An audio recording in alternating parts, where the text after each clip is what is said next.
And it was really in those moments I realized empowerment isn't pretending I've never made a mistake and just saying, right, I've got this, I don't need anything.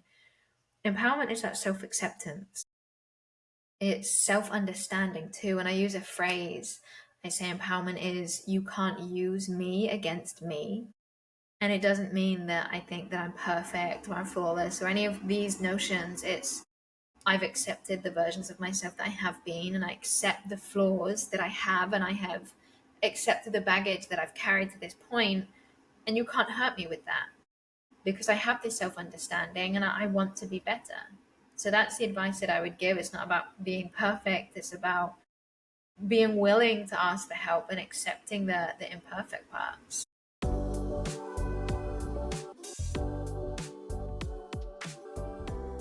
Abbie, welcome to the Book Thinkers Life-Changing Books podcast. We are so excited to get to know you and more about your book, Work in Progress. I would love to start with asking you to paint a picture of how you went from using drugs and being kicked out of college at 16 to writing your first academic research paper at 19, and then later becoming a professor at the young age of 23. So, firstly, what led you to drug use, and then how did you have such a radical transformation so quickly? Diving right in. Going for it. So I didn't have the easiest upbringing. I would say it wasn't the worst, but my mum was pretty neglectful, and we didn't have a particularly stable family home. So when I was really young, I didn't really have emotional support to go to. I was bullied pretty badly, and eventually I found a group that were willing to kind of take me in and become my friends. But the requirement really to become friends with that group was drug use. And I started small, as you do, and then I was like, these people accept me. So I eventually got dragged in, and a lot of young kids take drugs, but it doesn't always end up to an addiction and as bad as it got. And I think for me, the catalyst was I already had a lot of underlying mental health concerns that really weren't dealt with at that point. So when I started taking it, it became an escape. So I wanted to keep taking it. And then it got really bad. And then, you level up with the kind of drugs that you're taking. And eventually I got into some bad relationships and some bad behaviors.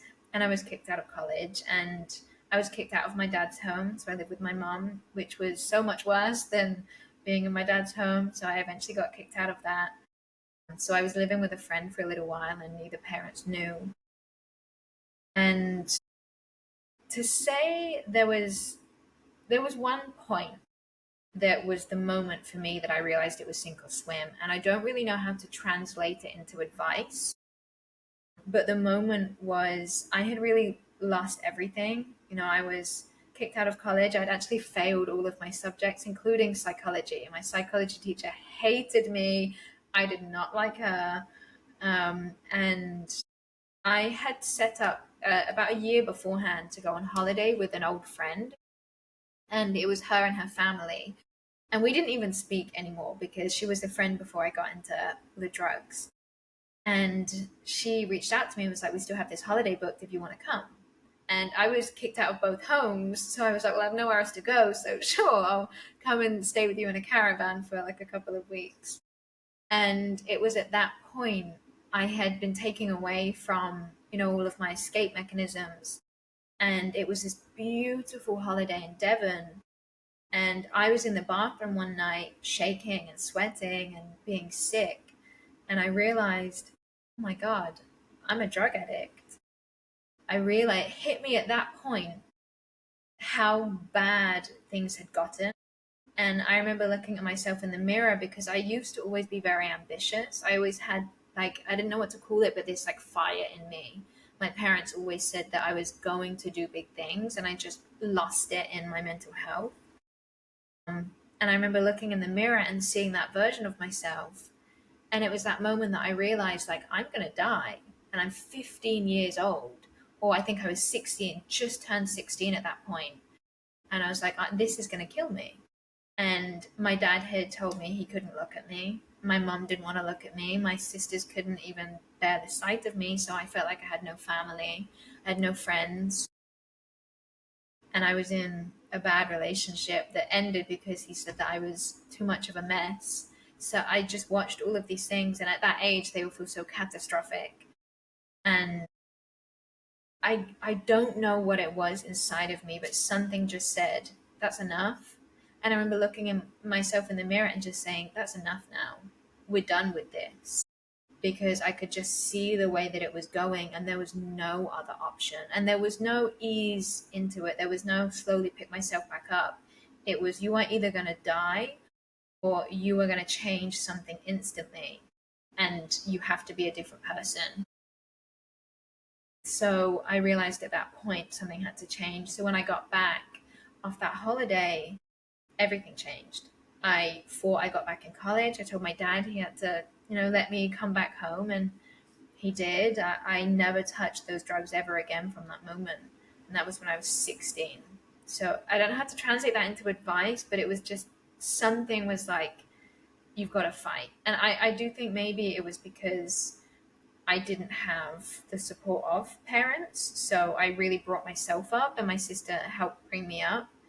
So when you realize that no one is going to come and save you, it does make you stand on your own 2 feet. So I am grateful for that from my childhood of no one ever came to save me. So I guess maybe that's my advice, that if you don't pick yourself up, no one else is going to. Yeah, well, thank you so much for sharing that story and being willing to be vulnerable. Like that is it's a scary thing to share those things. I know you've started to share this story more and more, and then in your book and everything else. So I'm sure it's getting a little bit easier, but it's still very hard to be vulnerable, and I understand that. So thank you so much for sharing. I am curious, like, why is it so important for, and this is like backing up in your story a little bit, but why is it so important for us to feel this need for belonging?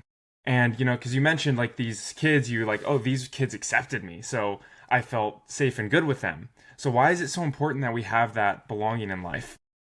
Well, I really think that the foundation of what it means to be human depends on two things, and that's purpose and belonging. And I got asked this question recently by, I think, Matt Holt from Matt Holt Books in my book interview. It was a heavy question. And he said, what is the pursuit of happiness? And I just said, purpose and belonging. And that means so many different things to different people, but belonging is something that's so deeply human and it's undeniable. The fact that the parts of our brain that process physical pain also process social pain. And, we have a heartbreak and it physically affects the heart. We get the pain in our stomach when we feel fear of losing a person. Our physical body is tied to our social body or our social interactions. So we need to belong. And one of the most well supported phenomena in psychology is the in group, out group. That doesn't matter what the group is based on, we're so desperate to belong to some kind of group. And it makes sense from our evolutionary history, we needed our groups to survive. And then the other factor is that purpose. And some people get that from their career, some people get that from relationships, some people get that from health, some people get that from, consistently pursuing certain goals. Doesn't really matter what that sense of purpose, whether it's your religion, whether it's your own personal moral code or helping people, volunteering, as long as you feel like you have a sense of purpose to your life, that individual factor, and then a sense of belonging, that's what true happiness is. And when you look at things like anxiety and depression, they're really founded on one of those things lacking, a sense of purposelessness or a sense of non-belonging. And in my life at that point, I felt so deeply that I didn't belong. And that's why a strong family bond is so essential for children too. They need to belong. And they need to belong to a family and feel nurtured. But then, of course, as we grow, we need our peer groups. We're so socially inclined. And kids, they don't have that prefrontal cortex. They don't really have, or they have the prefrontal cortex, but not fully developed. So they don't have that real sense of critical thinking and emotional control. So everything is heightened. So that need to belong really is so central to that core of identity too, because they're still trying to figure out who they are. So if you take those things away, of course, they're going to feel overwhelmed with mental health. Dr. Abbie, in that moment, you're 16 years old, you're looking in the mirror, you go through your own sort of Yeah. transition from shame into empowerment, you make this big decision. Is there anything that somebody could have stepped in and maybe said to you that could have helped that Mm, transition happen faster? I mean, a lot of us, probably in the audience know somebody who's dealing with or has some mental health struggles and they're hitting a low. Is there something that we can do, as people who just want them to heal and to improve their lives? Is there anything that we could yeah. say? Like, what would have worked for you? That's a great question. And to be honest, that moment looking in the mirror, I don't think that was my empowerment moment. My empowerment moment came a couple of years ago because when I looked in the mirror and was like, something needs to change, I had a very toxic notion of what it means to change. It was, like I said, no one is going to come to save me. So from that moment, I have picked myself up off the ground for every single thing that's happened in my life. I've never even reached out a hand to say, please help me, because there's never been a hand reached out to me. So you just go, okay, well, I'm in this alone. So my concept of what empowerment was for a really long time was, I've got this. I don't need anyone. I don't need anything. And I built a very successful career on needing absolutely no one for anything and being so independent that I was like, that's empowerment. I don't need a partner.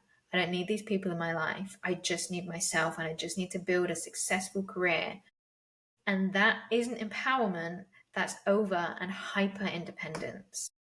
And because I had that view of, I don't need help from anyone, I can do this alone, I wouldn't really look into why it's okay to need help. And my advice would be to, when you see people self destructing, when you see people struggling, not to judge, but to ask what's going on.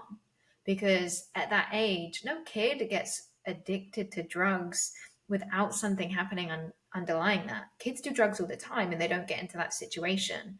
There's got to be something underneath it. And if someone had really sat me down and tried to help me, I think I would have just crumbled. But I never had a hand reached out. And it was when my psychology teacher helped me but pursue my academic goals, I felt like I had some kind of worth. But for me, empowerment came much later on. And the lessons I would give people would be those lessons. It came for me when I didn't feel like all the bad things I had done defined who I was.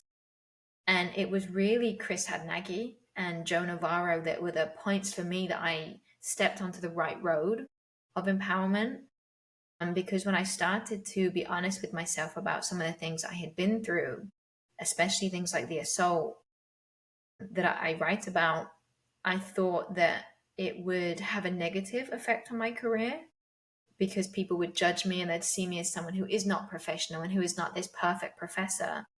And it was Chris Hadnagy that was like, actually, that's not true. He said, we accept you for you, and actually, your story just shows that you're human. And if you step out and say, this is who I am, and this is what I've done, but this is who I'm going to be instead, he said, that is empowerment, and that's the person that we want to support. And he was my boss too. And I had said, if I tell this story, it could look bad on you because I'm your director of education. And he laughed. And he was like, if anybody wants to discredit you for those things or discredit us, he said, we don't want their business. You do what you need to do, feel authentic. And it was really in those moments I realized empowerment isn't pretending I've never made a mistake and just saying, right, I've got this, I don't need anything. Empowerment is that self acceptance, it's self understanding too. And I use a phrase, I say empowerment is, you can't use me against me. And it doesn't mean that I think that I'm perfect or I'm flawless or any of these notions. It's, I've accepted the versions of myself that I have been, and I accept the flaws that I have, and I have accepted the baggage that I've carried to this point, and you can't hurt me with that because I have this self understanding and I want to be better. So that's the advice that I would give. It's not about being perfect, it's about being willing to ask for help and accepting the imperfect parts. It's like that scene in 8 Mile where Eminem Like talks about all the things that the other rapper would have dissed him for anyway, and the other Yeah, that is rapper didn't such have a anything to say. perfect analogy. Yeah. So what you're saying is that it's universal, that anybody can access it. It's just this process of sort of admitting who you are to yourself, self-acceptance. Yes. Yeah, absolutely. And even the notion of empowerment really gets almost safeguarded in one direction. It's like, well, empowerment belongs to this certain group, and it's always women. And I'm a huge advocate for empowering women, of course. I've been an advocate for women's independence and everything, of course, but I think that what has happened in the recent years is it's become, instead of let everyone be equal, it's now me against you, men against women. Well, women have this worse. Yeah, but men have this worse. Yeah, but we have this worse. Okay, well, we get this. Okay, well, we get this. And empowerment is something that women have really said, well, this belongs to us now. And even when I say the word empowerment, you instantly think female empowerment. Well, what about men? And when you say, well, what about men? Then they go, oh, so what about women? Like, it's for everyone. That self-acceptance shouldn't be one type of person. It's not an age, it's not a gender, it's not an occupation. It's something that everybody should have a universal right to. And that universal right, really, it just comes from understanding how we feel, accepting ourselves. We've all done things we regret. And I really think one of the most important reasons that we need to show that it's okay for men to have this too is because people think that the antithesis of empowerment is shame, and that isn't the case. Accepting shame and growing from shame is the road to empowerment. And shame is so heavy in men because they feel like they can't talk about their emotions. And they feel like having basic human emotions that everybody has, that is just a byproduct of the way the brain works, is something to be ashamed of. So they get shamed for their basic humanity. And when they suffer with mental health issues, it's like, well, that's what society says isn't manly. So you have to suffer from that and you can't talk about it. And that's not right. That's not empowering. So if we really want to understand what empowerment is, we need to understand how human beings work, both men and women. Their brains, although they're different, the emotional centers work basically in the same way. So we should have the same basic rights to emotional regulation and talking about our emotions and empowerment. Yeah, it's so wild. Growing up, I was definitely shamed for crying, for it was like, be a man, that was definitely the world that I grew up in. And as a result, I got into really like just deep depressions. I was suicidal and all this stuff, and it was like there was no outlet for me because I felt like, oh, if I actually, it gets me a little emotional, but if I actually talk about these things, I'm I'm not a man. I'm not okay. And I think it's so important to, and I've become a really big advocate for men speaking their emotions. I do poetry and I try to encourage guys to talk about their feelings because it is really difficult. So I am so grateful that you brought that up today. And it means a lot to me coming from you. It means a lot to me that you bring those things up. I want to ask a little bit more about shame because you have kind of a controversial take on shame, which you say shame is positive, can be positive in our lives. So can you maybe Yeah. unpack that and tell us what that means? Yeah, well, firstly, thank you for sharing. I know it's not always easy to put yourself out there, so I appreciate that. And yeah, I laugh when you said controversial because I don't feel like it should be, but it is. And I speak to therapists and they read the book and they come to me and they say that this is something that goes against everything that they've taught, but they're reevaluating what they're teaching now. It blows my mind because the science is out there. And just to think about the way the brain works, the fact that the brain weighs 2% of our body weight but takes up 20% of our energy, and we think that it's just throwing out emotions for no reason, it's just wasting all this really important energy that it has. That's not how emotions work. Emotions are not impractical, they're signals. Everything we know about human emotions are that they are purposeful. Now, that doesn't always mean that we should listen to them and they help make the best decisions. It means that they're purposeful. They're designed to help keep us alive. They help us survive. Now, that can mean that they're irrational, but irrational doesn't mean purposelessness. They serve a purpose. They signal to us that something in the environment needs to change. Something in us needs to change. Something is happening. You listen to joy. Something in the environment is making us feel good, so we should repeat it. Anger, something in the environment is making us feel like something is unjust. So, okay, well, it's motivating us to do something about it. But then when it comes to shame, we go, oh no, shame couldn't possibly have a purpose because it feels so bad. It just feels bad. But just because something feels bad doesn't mean we should ignore it. And a lot of the advice you get is, again, that shame is the antithesis of empowerment because it feels like it.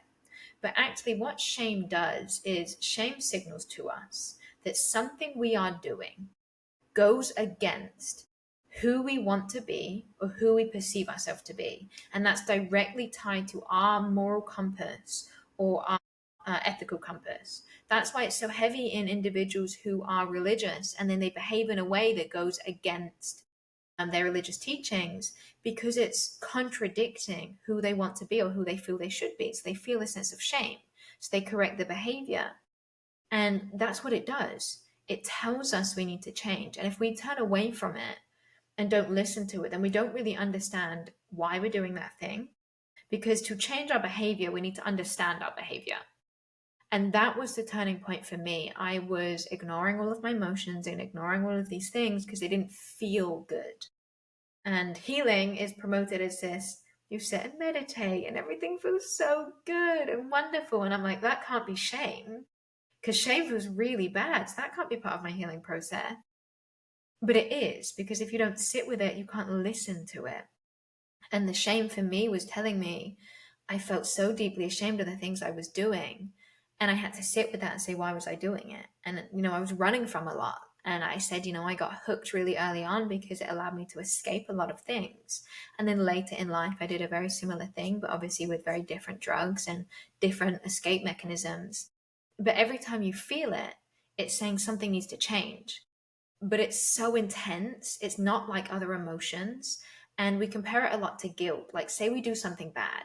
And this is how we know that it's really saying something about us needs to change, not just a behavior, but something internally. Because when we do something bad and we feel guilt, say you break up with a person and you feel guilt, well, that says, okay, well, I hurt them. I didn't want to hurt them, but what I did actually does reflect what's best for me.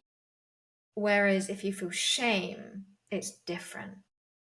It means I didn't do it because it's consistent with what I need, and it's something that went against my moral compass or my ethical compass. They're very different, and if we listen to it, that's how we grow. So fascinating.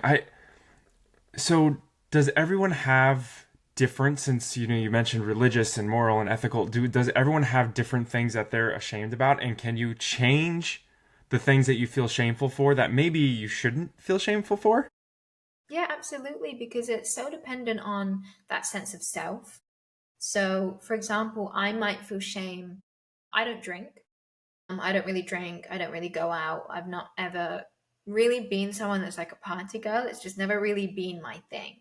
So if I go out and I get really drunk and I, do something stupid, I will feel such deep shame for that, because it just goes against how I like to present myself, how I feel I am as a person. Whereas somebody else who is a little bit more social and does enjoy those things, they wouldn't feel shame for those because it doesn't go against their sense of self. Same for, say, I do something that goes against a religious principle that isn't a religion that I stand by. Say, I eat some food that other religions consider unethical. I wouldn't feel shame for that because it has no relation to my sense of self. So it's really deeply personal. But we also do know that there is general shame in society when we break social norms. And I did a TED talk recently. One of the things I started with, I said, we know that shame is important because if you see someone acting in a bad way, don't we say, don't they have no shame? So even in our everyday kind of language, we say shame is a good thing to a certain degree without really realizing that's what we're saying. Because if someone acts in a way that goes against a social group, if they feel shame, they're more likely to try and correct that behavior to be accepted in the social group rather than if they just feel guilt. Because it is a social principle as much as it is an individual principle, because that sense of belonging is so central to our sense of self. Wow, I like there's 1,000 questions going through my brain about this because I find it so fascinating. I know I've read a little bit of like Brene Brown's work on shame, but I feel like you take such a different, just a different perspective of it, and I really, really appreciate it and like it. So we can get onto other stuff too, but I'm so curious about this. The sense of self. Where do you think that comes from? That's a great question. And first, I just want to make it clear, like, I love Brene Brown's work, and she was a huge inspiration of mine. And I feel like although mine is different, it complements a lot of what she says, because she does talk about different notions of shame. Like, she talks about healthy shame and toxic shame. I think I've just kind of taken that a little bit and run with it more in the direction of empowerment. But I love her work also. But in terms of the sense of self, I think we all have a general innate sense of self, and it's an accumulation of our goals, our genetics, our desires, our wants, our personality, but it's not necessarily a stable thing. As much as we do have a core sense of self, it's something that I believe we can also create. So and that's why I call the book Work in Progress, because we have this idea that we reach this empowered sense of self. I find myself, I'm searching. And to a degree, yes, you can find those core values that make you feel comfortable and make you feel like I'm living this really authentic life. But we can also create part of our identity too. You know, you go, actually, I see how these people are and I'm inspired, and maybe I want some of that. Maybe I want to be this kind of person. The beauty of it is we can always change the kind of person that we are. And that's what neuroplasticity is. And that's why it's so hard, the balance, because we do have our experiences make us who we are. Without our memories, we would be a completely different person. So we do have part of us that is genetic and founded on what we've been through and how we've learned to regulate ourselves and all of those things. But we can also adapt and grow and change. So if you say, I don't want to be like this anymore, well, through neuroplasticity, that's great, you can change. But there is that caveat of you can't completely shed yourself. And this is why that idea of empowerment is so hard, because we go, okay, new year, new me. I'm going to be completely fresh, completely new. You know, I go through this breakup. I'm going to leave all these emotions behind, leave these feelings behind. I'm going to be completely new. I'm now someone that works out all the time, goes to the gym. I have all these new food preferences. And then we find it really hard to stick to. And it's because it's so much more complicated than either we're set in stone as one person or we can recreate ourselves. Somewhere in the middle, that we can recreate aspects of ourselves, but we can't completely shed our skin like a snake. We can't do that. We don't have a metamorphosis. I wish we did. I wish I could wake up and be like, okay, these are the exact traits that I want, but I can't. That's not the reality. So we have to find this balance of, okay, well, what's left over and what's new. And that's particularly hard after you go through something like a really hard trauma or a big life change, because you're trying to find this version of yourself that is comfortable for you now. Or a lot of people get this when they had one religion and then they're thinking of converting, or maybe they're going from being religious to non religious or the opposite way around, because it is that core sense of what you stand by. And then it's really hard to be like, what stays and what goes. So it's finding that balance, and there's no simple recipe for it. It's just you've got to keep pushing every day, and you've got to be willing to accept that, again, you are a work in progress, that some days healing might be feeling really, really good with what you're doing and thinking, okay, well, this is it. And then actually feeling bad about it and go, no, that doesn't quite fit. So it is a partially trial and error. And it's not, the most comforting reality, but it is the reality. Yeah, I want to thank you for everything you've shared today. This has been an amazing podcast. And as we start to wrap up a little bit, I suppose my final question is this, and I'll try to get it out in a clear and concise way. There are so many different influencers, Yes. putting out competing Yeah. messages. And I know there are some that you don't love so much, become bulletproof and take me as I am and that kind of thing. Yeah. Why do you think there are so many different takes on empowerment and shame? And why do you think that yours is the one that the audience should pay attention to? Well, I think, well, there's firstly a lot of people that are just wanting to prey on people. It would be really easy for me to sit here and say, okay, well, because I study nonverbals and lie detection, I'll teach you how to be a human lie detector. You know how easy that would sell and how much money people make from that? But I won't. And it's because I could prey on the things that people want. And if you sell what people want to hear, you can make a lot of money and you can make a big name for yourself very quickly. But I don't want to do that. So I moved that one to the side. And then there's also people that really want to help people, but they get their information from secondary sources. So they're getting someone else's kind of chewed up version of the science, who then is passing on to someone else, who's passing on to someone else. And then they really, really want to help people. But if you get trash in, you get trash out. And it might not be intentional, but they do so. And then obviously lots of people have different views. You know, if there was one set science in psychology that was like 100% this is correct, you'd never have multiple research papers on the same topic. Psychology isn't like the other sciences where you can say something with 100% certainty. There's always going to be differences of views. So I wouldn't say that mine is, I wouldn't say that absolutely mine is the 100% correct route. But what I try and do is be as objective as possible. I say I don't have a horse in this race. Either way, like I just try and be objective as a scientist. I feel like that's my job and that's my motivation. So I try and give people the real science.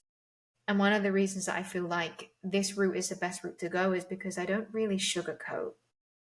If I wanted to make people feel really, really good and buy my book because you're going to feel really good about it, I could do so. And I read a lot of self help books that do that. But that isn't how human beings work, and that's not how healing works. It is hard, and it is a lot more tough love than a lot of them, but that's the reality of it. And painting people this really pretty picture that they want to look at sells, but it doesn't help them in the long run. I wanted people to put the book down and be different. I wanted them to have that hard truth of, this isn't going to heal you, this book. What it's going to do is give you the tools to now go and do the hard work. But it's hard work. It's not easy. No one is going to do it for you, but it's okay to ask for support. And I say about when you ask for support and get help, therapists and friends and family can show you where to safely step. And that's what this book does. I show you where to step, but you have to do the walking. No one's going to do it for you. And again, saying this is going to be really hard and hurt and uncomfortable. And there's going to be moments where you feel like the world is ending. That doesn't make you feel like you want to buy it.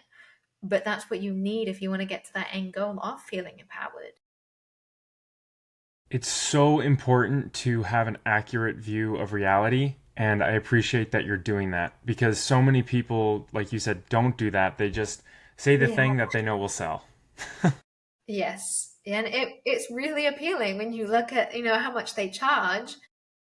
But I said to myself when I became an academic that I'm doing this because I want people to have accurate knowledge. And I will stand by that principle. And I always say, take the long road rather than the short road. Don't take the shortcuts. Do what you know to be right. And eventually it will come back to you. Dr. Abbie, this has been such an amazing conversation. I would like to end with these two questions. The first is, where can people go to learn a little bit more about you and buy your book? Everything about me is on abbieMaroño.com. LinkedIn as Dr. Abbie Maroño, and then Instagram as Dr. Abbie Official. And obviously my book can be found at all major bookstores, online, and Amazon, of course, but again on my website. Perfect. And of course, we will link all that in the show notes. Okay, this is my final question that I love to ask all of our guests. And it's this. If you pass away and all the information that you put out, the books, the courses, everything that you put out, the blog post, everything disappears, but you can leave the world with a single piece of advice, what would it be? Okay, to be flawed. We present ourselves as perfect and as likable, and it's okay to be flawed. There's no shame in being human. Such a great moment. That was perfect. Thank you so much, Dr. Abbie. I appreciate it. This has been an awesome conversation.